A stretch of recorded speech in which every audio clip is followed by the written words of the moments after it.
Fala, tripulante! Seja muito bem-vinda, seja muito bem-vindo a mais um episódio do nosso podcast. E esse, vou ficar um pouco mais contido, vou ficar um pouco mais menininho, mais certinho assim, porque eu vou conversar nada mais, nada menos com uma grande amiga e uma excelente profissional, uma advogada, e que vai falar com a gente sobre justamente essas questões aí que a gente tem as dúvidas em relação aos nossos contratos, contrato internacional e tudo mais. Bom, eu só posso dizer uma coisa pra vocês, ela é bafônica, ela é babadeira. Doutora Leonor Mestre, muito obrigado por ter aceito o nosso convite.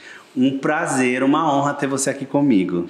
Obrigado, Fabrício. Eu que agradeço. Já falei para você e repito, é quase difícil recusar um convite seu, né? Você é uma pessoa incrível, te admiro demais e nossa amizade prevalece. Além dos nossos negócios também, né? É verdade, é verdade. Ô, Léo, eu queria te perguntar, logo de cara, assim, muita gente, aliás, deve ter visto a chamada, que é esse podcast seria com uma advogada, para entender qual é a diferença entre um contrato aqui no Brasil, que a gente chama de CLT, e um contrato internacional. Porque o contrato do tripulante de navios de cruzeiros é um contrato internacional. Tá.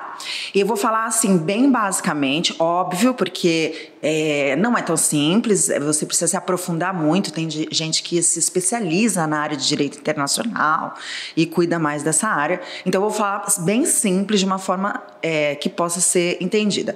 Aqui no Brasil, a gente tem vários tipos de contrato de trabalho, mas o mais conhecido é o seletista, que é aquele da CLT, que você vai no empregador, né, numa empresa, e leva a sua carteira de trabalho e normalmente é registrado, tem aqueles direitos e garantias do Brasil, tá? Normalmente é esse. Temos outros contratos de trabalho? Temos, mas esse é o mais comum, tá? Eu vou falar esse como quando principal. Você diz garantias, benefícios do Brasil... INSS, aposentadoria, essas coisas que são benefícios que temos no nosso país. Cada país tem a sua regra previdenciária para aposentar. Eu não sei como que é em Portugal ou na Alemanha, mas eles têm também as suas regras previdenciárias. Nós temos a nossa no Brasil, tá?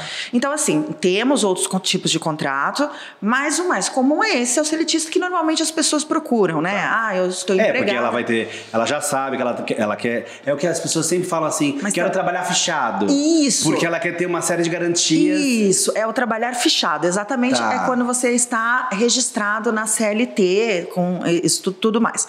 Tudo bem. Aí a gente passa para o que você me perguntou sobre o contrato dos tripulantes, né? Eu já vi, você sabe, né? Eu já tive acesso a eles. E os contratos dos tripulantes, eles não são feitos aqui no Brasil. Eles são feitos pela empresa, né, que vai contratá-lo. Nós não temos empresas brasileiras de cruzeiros. Me corrija se eu estiver errada. Não temos. Não temos. Então, elas são feitas por essas empresas que são estrangeiras, né? Normalmente é em inglês, porque o tripulante que vai entrar, ele também tem que falar inglês, não é isso? Isso. Então ele tem que ter conhecimento do que ele vai assinar, do contrato e tudo mais. E o salário também é diferente, tá? O salário aqui no Brasil tem que ser em real, é obrigatório. Tá? Eu não posso falar assim, você trabalhou para mim, eu vou te pagar em pizza, porque eu tenho uma pizzaria. Isso não existe, porque você vai pagar o seu condomínio como? A famosa permuta. Permuta cabe, mas cabe para outras pessoas, não para uma pessoa. Vamos supor, você tem uma empresa, você tem 10 funcionários, você não vai pagar a pessoa numa pizzaria com pizza. Eles precisam trabalhar e pagar as contas de casa. A luz, ele não vai pagar com um pedaço de pizza. Ele vai pagar com dinheiro, que é moeda local, que é o real, tá? Permuta é um outro tipo de contrato. E outro negócio. Outro negócio. Poderíamos entrar num tema desse mais pra frente, outro dia, mas existe sim, tá? E é legal, é legítimo, tá tudo certo. Mas não como forma de pagamento na CLT. Forma de pagamento é o dinheiro vigente daquele país. Exatamente. E aí tem outras formas, você pode pagar em cheque, mas é real também. Enfim, é real, é em real. Aqueles tripulantes que vão ser contratados para aquelas empresas estrangeiras e já são contratados fora do Brasil, porque normalmente é em alto mar, é isso mesmo? Isso. Já está embarcado, não é isso? Isso. Então já não está mais na legislação brasileira. Eles não recebem real, o contrato não é real, a empresa não é brasileira e muitas vezes, ainda que ele trabalhe só no Brasil, tá? A gente tem alguns julgados que a gente já comentou, que o Superior Tribunal do Trabalho já comentou sobre isso, sobre esse fato da diferença mesmo, que é um assistente de camareira ou, enfim, ganhar, na época do julgado que eu lhe mandei, era $1.300, né? $1.300, se você fizer a conversão hoje, dá um valor que eu nem sei dizer, uns R$8.000, mais ou menos. Uns R$8.000. Mais ou menos. Não é esse valor aqui no Brasil. Um assistente de camareira, ele não ganha aqui no Brasil esse valor. O teto, porque temos sindicatos, temos convenções coletivas de trabalho, temos tudo isso. E tem os tetos e o piso salarial, né? Na verdade, não é teto, é piso salarial. Não é esse valor. Não vai ser esse valor. Então, os ministros, quando julgaram se, naquele caso, era um contrato de trabalho internacional feito no Brasil, porque eles entendem que existem intermediários, né? Que existem empresas que fazem essa intermediação com as empresas do exterior, ou era um contrato estritamente feito no exterior. E eles entenderam que sim, era um contrato no exterior e as vantagens eram todas de você viajar, de você estar fora do país, de você ganhar em dólar ou euro, que são outras moedas, e não o real. Então, assim, tem bastante coisa que diferencia, né? Não, e assim, uma coisa que você disse que é importante também a gente, né, lembrar. Os contratos são feitos de acordo com a bandeira daquele navio. Ah, tá. Às vezes a companhia tem navios de Malta, navios italianos, navios do Panamá. É muito comum navios do Panamá, né? Isso. O Panamá, ele é signatário da... MLC 2006. MLC, porque eu sempre lembro em inglês, porque é uma sigla em inglês, né? Ah, isso. Eles... É o seguinte também, não pode ser uma bandeira que não seja signatária dessa legislação, tá? Por quê? Porque eles também têm direitos e os direitos têm que ser preservados. Mas aqui praticamente todos são. O Brasil, aliás, recentemente assinou esse termo e é signatário também da MLC 2006. Exatamente. Ele não era até um tempo atrás, inclusive a gente passou vários perrengues por conta disso. É verdade. Né? Por quê? Porque até então, se o país não é signatário, ele não está, digamos que aquele contratado, aquele tripulante, ele não está regido por uma série de regras, digamos assim, isso, da Organização Internacional do Trabalho. Isso, porque na verdade essa MLC, ela é regida pela OIT, que é a Organização Internacional do Trabalho. A Organização Internacional do Trabalho só permite isso, que seja regida, porque dentro dessa MLC existem inúmeras garantias, direitos e garantias daqueles trabalhadores, porque senão fica assim, ele é brasileiro, saiu do Brasil, entrou num navio, numa bandeira X, a gente não sabe para que direito ele tem, que direito ele não tem, não é assim também, não é a Deus dará. Então eles têm direitos, sim. É como todo a gente sabe, tem direitos e tem deveres, né? Mas não adianta o tripulante sair do Brasil e achar que vai voltar e pegar aquele contrato e querer aqui no Brasil que ele seja transformado em CLT, que queira que seja férias, 13º, mas a gente sabe que rola e a gente sabe que acontece isso do tripulante pegar o contrato e ir lá exigir os direitos dele. Aí eu quero te perguntar assim... Eu posso pegar um documento em inglês e chegar lá no tribunal, chegar lá para uma advogada e falar assim, eu quero processar essa empresa. Esse documento em inglês é válido? É assim, todo documento que vai para a justiça, ele tem que ser obrigatoriamente na língua portuguesa, tá? Todo documento. Se esse documento é válido, né, é um documento válido, esse contrato é um documento válido. Se o documento válido está em língua estrangeira, ele tem que passar por um tradutor juramentado. Então, sem isso, Ele não pode procurar a justiça ou dar entrada. Acontece, como nós já vimos, e aí acontece aquilo tudo que aconteceu. O processo ele para no meio do caminho e ele tem que ser inteiro traduzido por um tradutor juramentado. Por quê? Eu falo inglês? Falo. Você fala inglês? Fala. Mas as pessoas são obrigadas a falar outra língua que não a língua portuguesa, que é do Brasil? Não são. Não. Então, na justiça, não, é assim, é a mesma coisa. Então, se você tem aquele contrato, você tem outros documentos, né? Eram que juntavam, a gente tinha acho que o de saúde, isso. Né? Os de saúde. Os certificados, os relatórios de saúde. Todos em inglês. Tudo que normalmente é utilizado para o processo de embarque. Que é da empresa estrangeira, como eu lhe disse. Isso. Ainda mesmo se a gente tem uma intermediadora, que no caso são as agências que recrutam, né? A agência pode ser penalizada? Então, na verdade, não é um recrutamento, né? Eles aqui procuram quem tem mão de obra qualificada, né? Mão de obra qualificada. E vocês vão, como escola, ou como pode ofertar, ou eles procurarem, né? Porque, na verdade, existe um processo seletivo que é na própria empresa, né?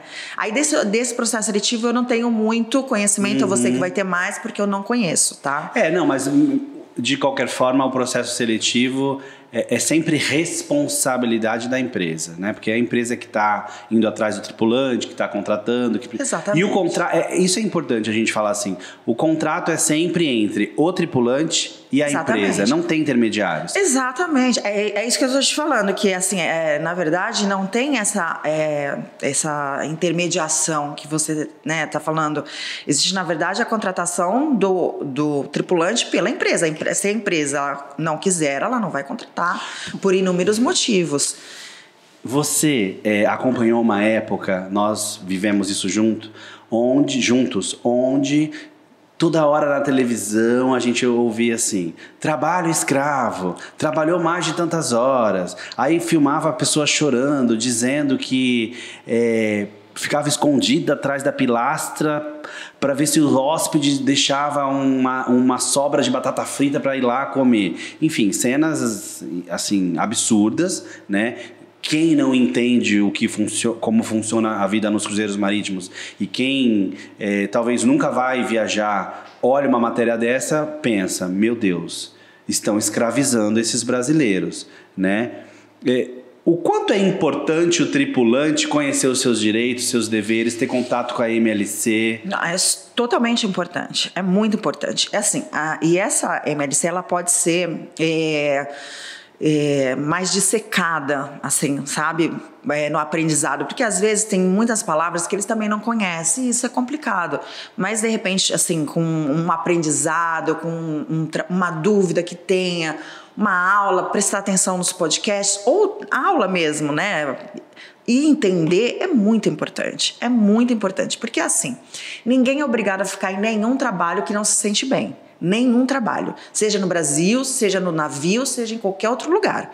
Então, se a pessoa está se sentindo de alguma forma que não é para ela, não é obrigada a ficar. Ela tem todo o direito de sair, né? E lá nessa legislação específica, demonstra seus direitos e seus deveres também, né? Porque a gente só lembra dos nossos direitos, isso é muito importante. Lembrar que quando fala em horas, como tu fala, lá determina, né? Então você sabe quanto tempo você vai trabalhar. Se você acha que isso é muito para você, você pode falar, não é isso que eu quero, não é isso que eu vou fazer, né? E tem outras coisas. O contrato normalmente é por tempo determinado, né? Aquilo que a gente já tinha conversado. Então ele começa vamos supor aqui no Brasil, né? Em novembro, talvez. Pode ser. E termina em abril, por exemplo, tá? Mas a companhia pode falar assim, você foi muito bom, se destacou, eu quero que continue, a gente está voltando, então você vai ficar agora de maio, sei lá, ou um novo contrato. Mas é sempre um novo contrato. Se você pegar os contratos... Não é uma extensão de contrato? Não. Quando a gente pegava, eram sempre novos contratos. Eram contratos novos, com data nova, com data de começo e término de temporada e assinado pelas duas partes. Então, ele tinha começo, meio e fim. Você sabia que até aquele mês você ia trabalhar. Vamos supor que dentro do navio a companhia te sugere de estender o contrato. Na verdade, isso não vai acontecer. Você vai assinar um novo contrato que tem uma nova data de início e de término. Exatamente. Era isso que aconteceu. Talvez sejamos nós, brasileiros, que não entendemos muito, né? A lei tá aí, tá no Google, qualquer lugar, todo mundo pode acessar, tá em português, inclusive. A gente fala muito sobre isso na plataforma, sobre a MLC, e em breve a gente também vai fazer coisinhas juntos, para você estar lá na plataforma junto com a gente, orientando essa garotada toda, porque é importante, né? A gente não tem essa cultura aqui no Brasil, né? Muito menos de ler o contrato. Eu lembro que na época, algumas pessoas falavam, eu assinei o contrato. Eu falei assim, legal. E você lê? Eu falei assim, não, quero trabalhar. Eu fui lá e já assinei, agora meu embarque é na semana que vem. A pessoa não sabe o que vem no pagamento, o que ela deve providenciar para levar para o navio, nada, é o que ela quer ir para o navio. E ela vai lá e às vezes nem falava direito o inglês, e aí assinava o contrato sem saber o que estava assinando. Então, a gente, o futuro tripulante, ele precisa ter esse cuidado mais do que nunca, né, em relação ao que ele está assinando, né? Sim, você está traçando, na verdade, um futuro profissional, futuro tripulante que vai ser um tripulante melhor, mais atualizado, mais especificado, com a língua melhor, a linguagem, na verdade, do navio. Porque assim, eu já falei isso para você também. Eu já fiz alguns cruzeiros, né? E muitas vezes eu nem encontrava brasileiro. No bar era uma da Finlândia, acho que era da Finlândia, o outro era da Índia, o nosso, a noite do jantar, o waiter, né? E no café da manhã era um português de Portugal, a gente nem encontrava brasileiros, né? Então, essa pluralidade de bandeiras, de nacionalidades, é muito importante para o tripulante que vai sair saber o inglês, porque essas pessoas, na Índia não tanto, mas também falam, né? Tem o Bollywood lá, que é bem forte. Mas assim, muitas outras nacionalidades já falam inglês na escola, né? Então, pro brasileiro é muito importante focar, já que ele quer, ele focar. E eu sei que o professor de vocês é maravilhoso, né? É maravilhoso. É maravilhoso, ele é incrível. O Vini. Ele é incrível. Foi meu professor, eu só falo inglês por causa dele. E assim, é importante você estar falando isso, porque realmente na Europa eles têm uma consciência, e no mundo todo, na verdade, existe uma outra postura em relação a isso, e você já vê que as pessoas, aqueles tripulantes, sabem o que estão fazendo.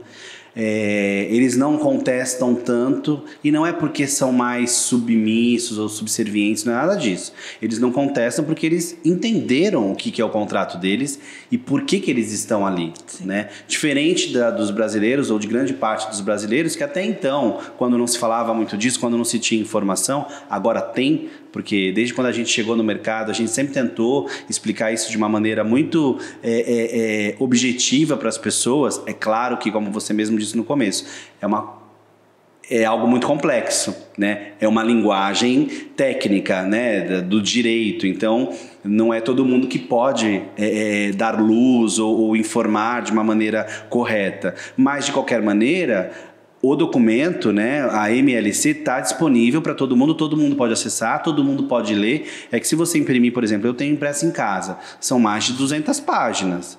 Mas ali tem todos os nossos direitos e todos os nossos deveres. E eu, quando comecei a ler aquilo, comecei a me posicionar a bordo de uma outra maneira.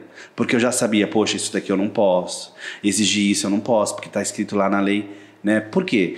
Eu já sabia que nós éramos regidos por aquilo, embora eu ainda seja de um período onde o Brasil não era signatário da MLC. Mas eu sempre me comportei como um tripulante normal.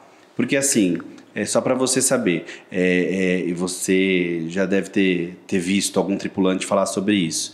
Enquanto o Brasil não foi signatário da MLC 2006, nós tínhamos um tratamento totalmente diferenciado. Justamente por conta dessas manchetes, desse pessoal falando que era trabalho escravo. Houve um período que o tripulante brasileiro estava submetido ao TAC. E aí agora com a MLC, o TAC cai porque eles vão precisar obedecer, seguir as regras da Organização Internacional do Trabalho. Então o cara tem que ir atrás dessas informações. Sim, é que na verdade, você falou que o TAC cai, é que na verdade antes não tinha uma proteção, né? E nós temos que ter algum tipo de proteção a esses trabalhadores, né? Não é simplesmente porque eles não são seletistas que eles não vão ter direitos, deveres também, mas direitos, né? E direitos garantidos.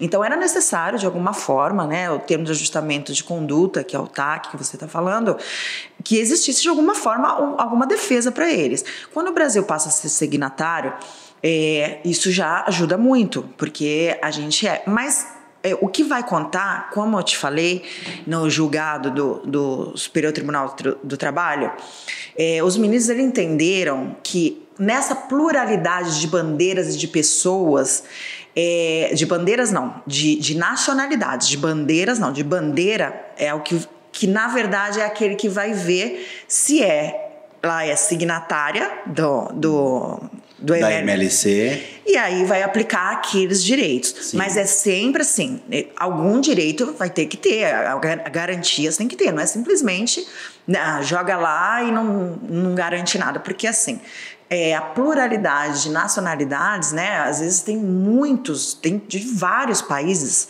e aí eles trabalham, vamos supor, o indiano que está trabalhando no Brasil, num navio panamenho, e aí? Ele vai fazer o quê? Aonde que ele vai procurar os direitos dele? Ele nem conhece o que é CLT, ele nem vai saber o que é CLT na vida, nunca. Ele não vai procurar CLT. Então, assim, havia essa necessidade a gente vocês terem, né, dos tripulantes terem algo mais conciso, algo que garantisse direitos. Então, ela também é uma garantidora de direitos. Tá. Por mais que ela separe isso, no Brasil eu tenho mais, eu prefiro, por exemplo, plano de aposentadoria. Não tem. Férias? Não tem. Não tem, mas você que faz as suas férias. Porque se você quiser assinar um contrato e ficar uma temporada, e na próxima você não quiser fazer, você não faz. Então você não faz. Você tem essa opção. Você tem essa opção. Aí você vai fazer o próximo. Tá tudo certo. Tá, então você me ensinou isso já da última vez. Não existe férias entre um contrato e outro, né? Férias é que a gente imagina, coloca na cabeça que estamos de férias. Mas legalmente nós fizemos uma pausa, um término de contrato. Término. Férias aqui no Brasil, nós sabemos o que é férias remuneradas, né? Você trabalha a partir do 12º mês, o empregador ele tem 12 meses para lhe dar 30 dias remunerados de férias. A gente está falando de um contrato seletista. Isso, contrato seletista aqui no Brasil. Esses contratos feitos no exterior, feitos no navio exclusivamente para tripulantes, que tem também diferenciação em trabalhador marítimos e tripulantes, tá? Eu não tenho, assim, de marítimos eu não tenho conhecimento, tenho grandes amigos, professores incríveis que trabalham nessa área e podem falar muito melhor do que eu, mas eu realmente não tenho conhecimento, mas do tripulante é aquilo que a gente está falando, porque a gente trabalhou com isso, né? A gente teve julgados, eu tenho inúmeros julgados que eu trabalhei, né? Então eu posso falar por conhecimento dessa parte, de direito do trabalho mesmo, né? Da qual eu tenho especialização. Uma das minhas pós-graduações são nela, de direito do trabalho. Quando ele entra, ele não vai ter férias, é um contrato por tempo determinado, ele vai trabalhar na temporada de março a sei lá, agosto, por exemplo, se ele fizer a travessia. Tá. Então ele fez a travessia, março atravessou, e aí ele vai ficar fazendo lá no Mediterrâneo ou onde quer que seja. Acabou, ele pode falar, não, agora ganhei em dólar, não gastei nada, não estou no navio, vou aproveitar a Europa um pouquinho, fazer uma Eurotrip, e aí ele vai fazer. Só que isso não são férias remuneradas. Você pode chamar de férias porque nós brasileiros conhecemos como férias, mas Se você tiver com um indiano, ou com, sei lá, um alemão, ou com um inglês, ou francês, enfim. Cada um vai chamar como quiser, né? Pode chamar como quiser. Mas não são férias como nós conhecemos no Brasil, com um terço, adicional de um terço. Enfim, não é a mesma coisa. E aí, vamos supor, ele só vai entrar na próxima quando ele voltar, quando o navio voltar. Aí ele vai, assina um novo contrato e trabalha novamente. Essa pausa que ele fez... O que a gente tem que deixar claro, então, para as pessoas é que a gente pode até falar férias, mas a pessoa precisa entender que não são férias dentro de um contrato que te dá direitos e tudo mais. Férias por sua conta e risco. Sim, né? Sim. É porque, na verdade, acabou o contrato. Acabou o contrato. Não é férias. Você pode ir, aposentei, por exemplo. Aposentar, não vou mais trabalhar. Não são férias, não é aposentadoria. Você que dá o nome que você quiser, mas o contrato ele tá lá por tempo determinado. Se as regras não mudaram, né? Até então é o que a gente sabe, né? A gente tá falando o que a gente sabe. Não mudaram, não. A única coisa, assim, vamos supor, se o cara decide fazer uma Eurotrip, de qualquer forma, quando ele desembarca, a companhia é obrigada, isso está na MLC, a companhia é obrigada a repatriá-lo. Então, a não ser que ele tenha passaporte europeu e ele pode ficar lá, entendeu? Mas vamos supor, eu tenho que repatriar esse tripulante e aí depois se ele quiser voltar e fazer uma Eurotrip, ele vai fazer a Eurotrip dele e vai tirar as férias dele que ele vai... Como ele bem entender, como planejou, né? Às vezes a pessoa planeja mesmo fazer isso, trabalha durante um bom tempo. Então, o que tem que entender é que, assim, quem vai para esse tipo de trabalho tem que saber como está indo e, na verdade, todos os tipos de trabalho têm suas peculiaridades, têm suas facilidades, seus benesses e têm suas dificuldades. Não é fácil para médico que faz plantão, que vira, não é fácil para advogado também, tá? Porque a gente, você sabe, né? A gente tem que estudar muito, a gente tem que fórum, audiência, agora tá fazendo online, né? Mas sempre foi, né? Processos, defesas, contestações, trabalhar demais. E aí eu posso falar, nossa, tô cansada disso. Eu posso falar. Mas aí eu também não trabalho, eu sou autônoma, né? Se eu não trabalhar, eu não ganho. Eu sou autônoma, né? Então, quando você vai para um trabalho... Se eu for para uma empresa, como eu já trabalhei para uma empresa, eu tenho que seguir as normas da empresa. Então, eu não viajava. Agora eu viajo o mês que eu quiser. Então, eu vou viajar amanhã, tá tudo certo. Eu levo meu notebook, trabalho de onde eu quiser. Agora, se eu estiver trabalhando numa empresa, ela vai falar, em 12 meses você não pode tirar férias. E eu tenho que falar ok. A partir do 12º eu tenho que esperar o período que ele tem que dar e eu tenho que falar ok. É que às vezes a gente tem um pouco de dificuldade para falar ok para as normas, para as regras. E aí as pessoas acham que estão me explorando, mas se você não está satisfeito com aquela empresa, você sempre tem o direito de sair, né? Não, e hoje também ninguém procurar um advogado. E aí eu lhe expliquei também aquela diferença, né? Tem uma diferença entre você realmente achar que está sendo explorado e estar sendo explorado. Cada caso é um caso, né? Normalmente, o que a gente viu é que não existia isso, né? A gente acabou vendo na prática alguns casos específicos, com sentença, trânsito julgado e tudo mais, que não existiu. Né? O que aconteceu, o que foi falado, na verdade, não existiram. A gente viu muita coisa que não existiu. Uma delas, e talvez a mais polêmica, né? E que toda vez que a gente se encontra, seja numa live ou a gente está em algum momento discutindo com outras pessoas, outros tripulantes, é a questão do assédio, né? E eu acho que você falou bem essa questão da diversidade, da pluralidade, né? De tantas pessoas de países diferentes.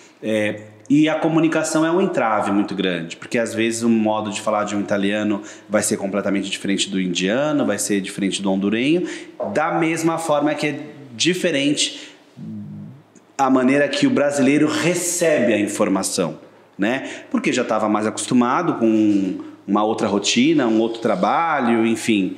E aí ele vai para dentro do navio, aí ele vê uma determinada situação, ou o chefe fala alguma coisa que ele não estava muito afim, ou que ele não gostou muito, e aí ele acha que ele está sendo assediado, né? A questão do assédio no navio, eu tô falando primeiro desse assédio moral, tá, né? Eu nem vou falar da questão do assédio sexual, tá, porque a gente já conversou também um pouco sobre isso, de ser um mini país, né? Uma mini cidade. Não, o que a gente falou é o seguinte, o assédio, ele existe, né? A gente não pode descartar de jeito nenhum, nem o assédio moral, nem o assédio sexual, tá? Nenhum dos dois. O assédio moral, você vai ter que ter um cuidado para ver se realmente ele está acontecendo naquele momento, ou se não é você que às vezes está um pouco mais sensível, ou a pessoa que está um pouco atribulada naquele dia.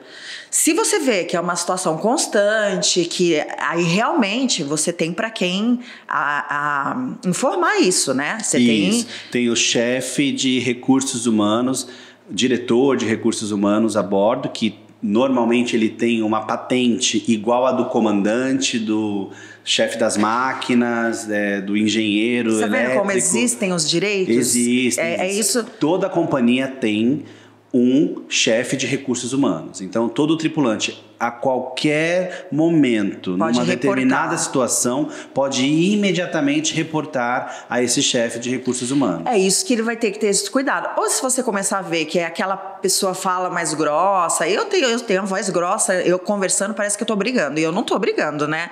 A pessoa às vezes fica assim, eu falo, não, mas eu tô falando normal, minha voz é mais grossa. E de repente, num local de trabalho, a pessoa começa a achar que eu sou prepotente, eu sou grosso, ignorante. E não é só você ter mais um pouco de contato comigo, você vai ver que eu falo assim mesmo. Daqui a pouco você vai estar... Isso eu tô falando, eu convivendo com a doutora Leonora aqui no Brasil. E o cara que tá convivendo com o italiano que nunca viu na vida? Mas aí, todo mundo começa a trabalhar com alguém que nunca viu na vida, concorda? E aí você vai ver se aquilo realmente é um assédio. Ou se isso é o jeito da pessoa. Se for o jeito da pessoa, você se adapta ou conversa, né? Tem uma conversa, que diálogo também muitas vezes resolve. Ou se você vê que realmente é um jeito, assim... Também não pode ter aquele jeito agressivo, que isso também a gente não é aceitável, né? Uhum. Uma coisa é você ser rígido no trabalho, tá? Duro no trabalho, rígido. Olha, eu preciso que isso seja feito. Não é falar, por gentileza, por favor. Não, eu preciso que isso seja feito com educação. Mas a pessoa fala assim, nossa, mas ele nem deu bom dia. Isso não precisa. Uma coisa é ser rígido, outra coisa é ser agressivo, é assediar. Então a gente tem que ter esse cuidado para não tudo virar assédio. E outra coisa é eu ter a expectativa que todo mundo seja lindo, fofo, maravilhoso, e chegar lá e ver que não é esse mundo fantástico que eu pintei. São personalidades diferentes, né? E é o que eu tô te falando. Então, a pessoa que se ver diante dessa situação, ela vai falar, olha, não gostei dessa atitude, porque às vezes, como você tá falando, às vezes até o brasileiro é o chefe, vamos dizer, né? Tem bastante. E aí ele fala de um jeito que um alemão, ele vai falar, nossa... Que liberdade eu dei pra ele falar assim comigo, entende? Então também tem um lado contrário, assim, só pra contextualizar. Opa. O brasileiro, ele abraça, ele beija, ele quer fazer essas coisas todas, né? Outros países não são desse jeito. A gente sabe, né? A gente conhece, já foi muitas vezes. Você sabe, você chega lá, a pessoa no máximo assim, de longe, nem encostar, nem na mão. É assim. Né? No máximo. E tem uma coisa importante E aí a pessoa vão falar assim, nossa, mas ela é grossa porque não me deu um beijo, um abraço. E você só fez isso com educação. Porque é o costume daquela pessoa. Então isso que eu tô falando, tem que tomar cuidado com esse lance do assédio, tá? Eu já ia te chamar de doutora. Eu tô tão acostumada, né?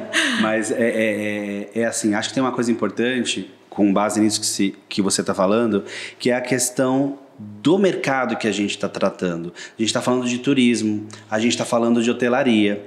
E o que acontece? Não é, sei lá, não é um trabalho normal. As pessoas estão sempre agitadas, estão sempre correndo.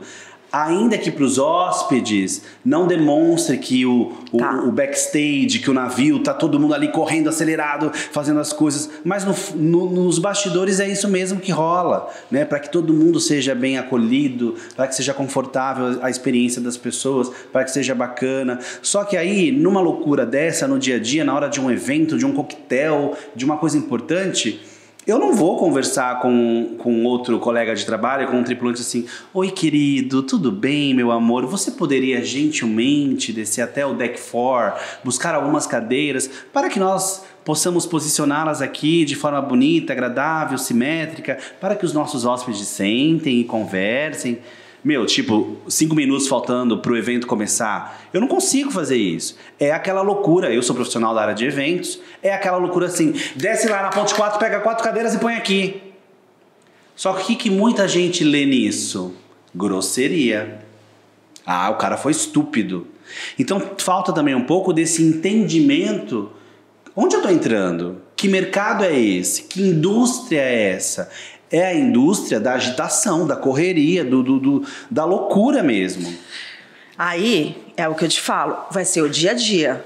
Toda hora você é desse jeito? Não, claro que não. É isso que eu estou falando. Então, aquele momento de agitação, isso tem em qualquer empresa, em qualquer trabalho. Seja no mecânico que está com o carro, com tudo, de repente estoura um filtro de ar, não sei falar, tá? Mas, e aí ele precisa chamar alguém, ele vai falar, por gentileza, pode alguém comparecer aqui para mim? Não, ele vai falar, gente, alguém pega, alguém fecha, agora, faz. Um médico numa cirurgia, ele vai dar um grito, olha, precisa, ajuda. Só que a nossa tendência no Brasil é... Me desculpa, pode me corrigir se eu estiver falando alguma merda, mas assim, é a gente... Não vou usar mimimi. É a gente se vitimizar.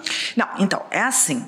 É o que eu estou lhe explicando. Você tem que separar, conseguir separar isso. Conviver com você é difícil no navio? Você toda hora é grosso, você toda hora... Infelizmente, uma pessoa que não dá, aí eu vou me sentir assediada moralmente. Por quê? Porque você me deixa pra trás ou me pede tudo em cima da hora, você nunca fala assim com antecedência, nós vamos ter isso e vamos organizar. Porque uma coisa é fazer isso. Olha, nós vamos ter um evento, nós vamos organizar. Faltou 4 cadeiras, por isso você falou só das 4 cadeiras. Não o evento inteiro, você gritando o evento inteiro. Não. Então, é muito diferente isso. Então, a pessoa tem que saber que naquele momento você só falou isso porque você precisava rapidamente das 4 cadeiras. É só isso. E não que você está agindo com grosseria com a pessoa. Então, se do resto das vezes você não tem... é que assim, o assédio tem vários requisitos, eu poderia entrar neles. A gente vai polir bastante essa conversa, né? Essa conversa, ela tá sendo bem superficial, né? Mas dá para polir bastante cada tema que a gente tá falando aqui hoje. Eu acho que cabe o módulo, e a gente já tem esse projeto de ter um módulo justamente falando sobre os direitos e sobre a MLC, destrinchar bem, como a senhora falou, né? A MLC para os nossos alunos. Eu acho que em breve aí, num update da plataforma, a gente vai ter um módulo só com a doutora Leonor para falar, vai ser um prazer. Falar sobre isso. Eu acho... muita gente vai falar que é chato, né? Porque assim, tipo, os outros podcasts são tão legais, fala de curiosidades, fala de passageiro, isso fala, né, do que as pessoas querem ouvir, e quase sempre as pessoas não querem ouvir isso, né? Então, se eu falar pra você que ler, estudar é legal... Não é. A maioria das pessoas vão achar um porre, chato pra caramba. Mas isso faz com que você detenha conhecimento dos seus direitos e dos seus deveres, inclusive. Porque amanhã depois falam assim, olha, você não vai ficar mais porque você infringiu a regra tal e tal. Ah, mas eu nem sabia que não podia fazer. Ah, mas deveria. Deveria saber. Isso rola muito no navio. Deveria saber. Muito. Então assim, quem quiser, né, quem tiver interessado em embarcar e trabalhar realmente, vai se interessar. Vai se interessar e a gente pode fazer, claro, de um jeito menos maçante, menos pesado, porque a matéria não é fácil. Falar para você que é tranquilo estudar direito, não é, né? A gente estuda 5 anos, aí depois de 5 anos você acha que acabou, você ainda vem, faz uma pós-graduação, faz outra pós-graduação, vai fazer um mestrado, enfim, você estuda a vida toda. Então, dá para reduzir isso, claro que na plataforma é só uma matéria, né? Mas dá para reduzir bastante isso de uma forma menos maçante, mas que não deixe que eles saiam com dúvidas a respeito dos principais pontos, né? Dos pontos que são... E que não tem aquela sensação quando estão a bordo de entrei de gaiato no navio. De entrei de gaiato e tipo assim, estão me passando a perna, sabe? Não estão. Eu sei que isso é meu dever mesmo. Como a gente conversou da outra vez, todo trabalho tem, você falou assim, do evento, né? Então, assim, tem vezes, eu sei que o cruzeiro de 3 dias, ele não tem o jantar do comandante. Então, ele é mais tranquilo, muito mais tranquilo. Só que aquelas pessoas, elas vão continuar ganhando o mesmo valor. Não vai ser descontado porque ela está fazendo aquele cruzeiro. É o mesmo valor. Só que quando tiver o cruzeiro maior, que é de 5 para cima, vai ter o jantar do comandante e vai ter mais trabalho. E aí ela pode pensar, mas eu não estou sendo paga para isso. Tá sendo paga para todos os tipos, né, de jantares que tem. Só que alguns vão ser mais fáceis. Aí eu te dei o exemplo do caixa de supermercado, que tem, às vezes, dias que não passa ninguém, mas chega no 5º dia útil, ele trabalha exaustivamente. Chega no Natal, ele trabalha exaustivamente. E ele ganha a mesma coisa que ele ganha naqueles dias que não passa uma pessoa, que ele fica ali sentado, que você pode até escolher o caixa que você vai. Você falou disso agora e eu lembrei do tripulante que reclama assim, sei lá, chegou na Europa e o começo da temporada é bem mais tranquilo, o navio nunca tá cheio e tal, e aí então chegou lá na Europa e aí ele tem bastante tempo para sair, para passear, para Grécia, Espanha e todos os lugares que o navio passa. Só que aí depois de um determinado tempo começa a temporada mesmo, forte. E aí acabou aquele break longo, aqueles tempos que eles tinham para descer, para passear, para fazer shopping, um monte de coisa. E aí eles falam, nossa, mas mudaram. Agora eu não tenho mais tempo de descer.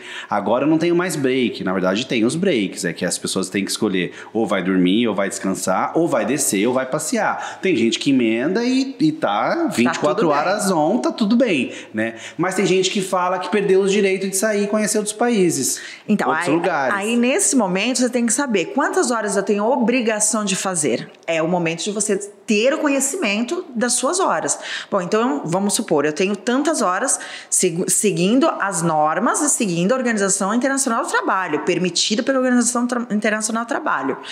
Então eu tenho tantas horas para fazer. Nossa, mas eu não estou fazendo essas horas, eu estou tendo mais tempo livre. Então você tem que usar isso como uma benesse. Você está ganhando em euro, você está fora do Brasil, você está viajando e você ainda está tendo um break muito maior, trabalhando horas a menos do que você deveria, que é o seu dever. Você tem que saber qual é o seu dever, qual é a sua obrigação também. E aí, naquele momento de você reclamar que está trabalhando a mais, você tem que ver se realmente está passando do horário. Como é que funciona quando passa do horário? Eles passam muito do horário? Não existe assim passar muito do horário, até porque hoje, por conta dessa figura que foi implantada em todos os navios, que é o diretor de RH, né, existe um controle muito grande. Eu tô falando isso porque dentro do meu departamento de entretenimento, eu era a pessoa que fazia o controle de quantas horas as pessoas trabalhavam. Então vamos supor, se um recreador trabalhasse 12 horas num dia e ele só poderia trabalhar até 11 horas, que era a regra da minha companhia, então eu falava assim pro meu outro chefe, assim, eu falava, olha, esse cara aqui tem que ficar 2 horas livre no próximo porto, porque ele excedeu aqui um pouquinho. E a gente vai se organizando. Ninguém excede 4 horas, 5 horas, 6 horas. Não existe mais o que, na minha época, quando eu embarquei, 18, 19 horas seguidas, muitas vezes até sem pausa de trabalho. Isso não existe mais, entendeu? Então hoje todo tripulante pode trabalhar até 11 horas por dia. Existem algumas alterações, com breaks, com uma série de coisas, mas assim, existe um controle que antes não existia. E isso é o mais importante. Né? Se existe o controle, é o que você disse, tem que ter a consciência, né? A pessoa tem que ter esse conhecimento. Porque não adianta ela chegar lá e bater na porta lá do chefe de recursos humanos para reclamar de uma coisa que o chefe vai olhar para você e vai falar assim, mas olha, tá na MLC, é direito. Então, evitar esse tipo de coisa. Dever, na verdade, né? É o dever, né? Porque o direito todo mundo... Eu acho que a gente está falando, doutora, para uma audiência que talvez ainda não entendeu a importância da MLC. E acho que para a gente terminar esse nosso bate-papo, que passa muito rápido, Sempre. Eu queria um conselho seu em relação a... E você que trabalha tanto com isso, o quanto é importante a gente parar um pouco, estudar ou dedicar 1 hora do nosso dia para ir lá e aprender e saber um pouco sobre todas essas regras que regem o nosso trabalho? Vamos lá. Para mim, eu acho que a gente devia aprender direito constitucional na escola. Tá? Porque muita gente está falando agora, né, de impeachment, STF, os poderes, os 3 poderes e tudo mais, mas muita gente não tem esse conhecimento. E tudo bem, tá? Tudo bem. Porque não estudou, né, a matéria. Direito constitucional você não estuda assim, num dia lendo um artigo na televisão, vendo uma reportagem de televisão ou um artigo na internet. Você estuda 1, 2, 3 anos na faculdade. Você estuda artigo por artigo, né? É muito importante, é bem específico. Mas nós não temos. Então, eu acho que é importante a pessoa que se dedica a isso, a pessoa que está disposta a entrar no curso, está disposta a embarcar no navio, está disposta, que ela sim tenha um tempo e se dedique a estudar. Estude. Meu conselho é sempre estude. Conhecimento nunca é demais. Nunca é demais. E assim, como eu falei para você, fácil não é. Por quê? Porque tem o linguajar que é utilizado, até na Constituição ou na MLC, não é muito simples, é um pouco rebuscado, com termos jurídicos, brocados. Então, temos realmente essa dificuldade de entendimento. Às vezes, a pessoa que nunca teve contato com isso vai ler e vai falar, mas eu não entendi. E tudo bem também, porque existe realmente, às vezes, como eu falei, a gente pode dar uma polida nisso, né? Dar uma melhorada nisso. Mas partindo da pessoa, ela saber alguma coisa, nossa, se ela chegar, por exemplo, numa aula, já tendo lido alguma coisa, ela vai ganhar muito mais em aprendizado, em experiência, né, dela ouvir, dela entender. Realmente, meu conselho é estude. Arrasou, viu, gente? O conselho é esse. Estuda que dá certo. Doutora, eu quero te agradecer. Eu tô falando doutora, parece que a gente tá numa audiência, né? Desculpa, mas é tão gostoso ver você falar e você fala com tanta propriedade. E eu também, assim, a gente na Deck Fora acredita nisso. Eu sempre acreditei nisso a vida toda, que o estudo é o que vai fazer a diferença. E por que eu tô te dizendo isso? Enquanto você estava falando, me vinha em mente assim alguns comentários que eu leio na internet, em grupos, às vezes, de tripulantes, comunidades e tal. Então o cara vai lá e escreve assim: não, mano, para trabalhar tem que ser até tal horas, não pode passar disso, não pode passar daquilo, isso daí é regra, tal. A pessoa tá até com uma boa vontade de informar, né? Mas como já parte de um comentário um pouco tendencioso, né, ou cheio de crítica, alguma coisa assim, as pessoas vão vindo embaixo comentando coisas de acordo com a companhia delas ou de acordo com as experiências dela, com o jeito de cada um de viver as suas coisas, né, de entender as suas coisas. Porque se a gente está falando de um texto jurídico, a gente está falando também de interpretação de texto, né? E aí, não dá para você ir com base no comentário do fulano ou da fulana. Não. Você tem que parar, você tem que ler, você tem que estudar, né? E é por isso que a gente existe, assim. Desde quando eu comecei esse trabalho, há quase 15 anos atrás, de educação, e as pessoas tendem muito a falar assim, na internet também, estudar para trabalhar em navio? Para quê? É só falar inglês e aplicar na agência, né? E eu falo justamente por isso, para não passar por todos os perrengues que eu passei, que as pessoas que a gente conheceu passaram, né? E infelizmente foram para uma esfera mais complicada, né? Precisaram acionar a justiça, tiveram gastos, quase nenhum recebeu aquilo que estava querendo, porque quando foram confrontar com a lei, perceberam que não, camarada, tá certo, a companhia fez tudo certo, você é que está contestando uma coisa que não existe, né? E acho que estudar é justamente para isso, né? Para facilitar a vida das pessoas e elas não passarem os mesmos perrengues que nós passamos. Exatamente, é exatamente o que você está falando, não passar por esse perrengue, saber que você tem direitos, saber que você tem deveres e saber onde aplicá-los e para quem reportar e tudo mais. Então, acho que é exatamente o que você está falando, é perfeito. Foi um prazer conversar com você. É sempre um prazer falar contigo e obrigado. Eu sei que você vai viajar amanhã e o seu tempo é preciosíssimo, então eu me sinto assim honrado de tê-la aqui. Aliás, eu tenho muita sorte. Muitos amigos, muita gente bacana, muita gente boa que deixa as suas coisas para vir aqui falar comigo, para levar essa luz, esse conteúdo às pessoas, que é tão importante. Te agradeço assim, por apostar nesse sonho e por estar comigo há 20 anos já nessa caminhada aí, sendo minha advogada e me orientando sempre da melhor maneira possível. Gratidão. Eu que te agradeço o convite. Acho que nossos planos estão se encaixando, o universo está fazendo a gente, né, se encaixar. A gente sempre se encaixou, na verdade é essa, né? Sempre deu certo. Eu que agradeço a confiança que você sempre teve em mim, no meu trabalho principalmente. Eu sempre fiz o meu melhor, você sabe disso. Eu dou o meu máximo, em tudo que eu faço eu dou o meu máximo, e não seria diferente com você, que é meu amigo, ou com qualquer cliente, né? E aqui também eu fico muito feliz mesmo de estar participando, de ser mais uma de suas convidadas, e esperamos novos projetos, vai dar tudo certo, a gente vai conseguir. Obrigado, Léo. Gente, vocês precisam ver essa mulher no tribunal. Isso daqui dá um show. Um show.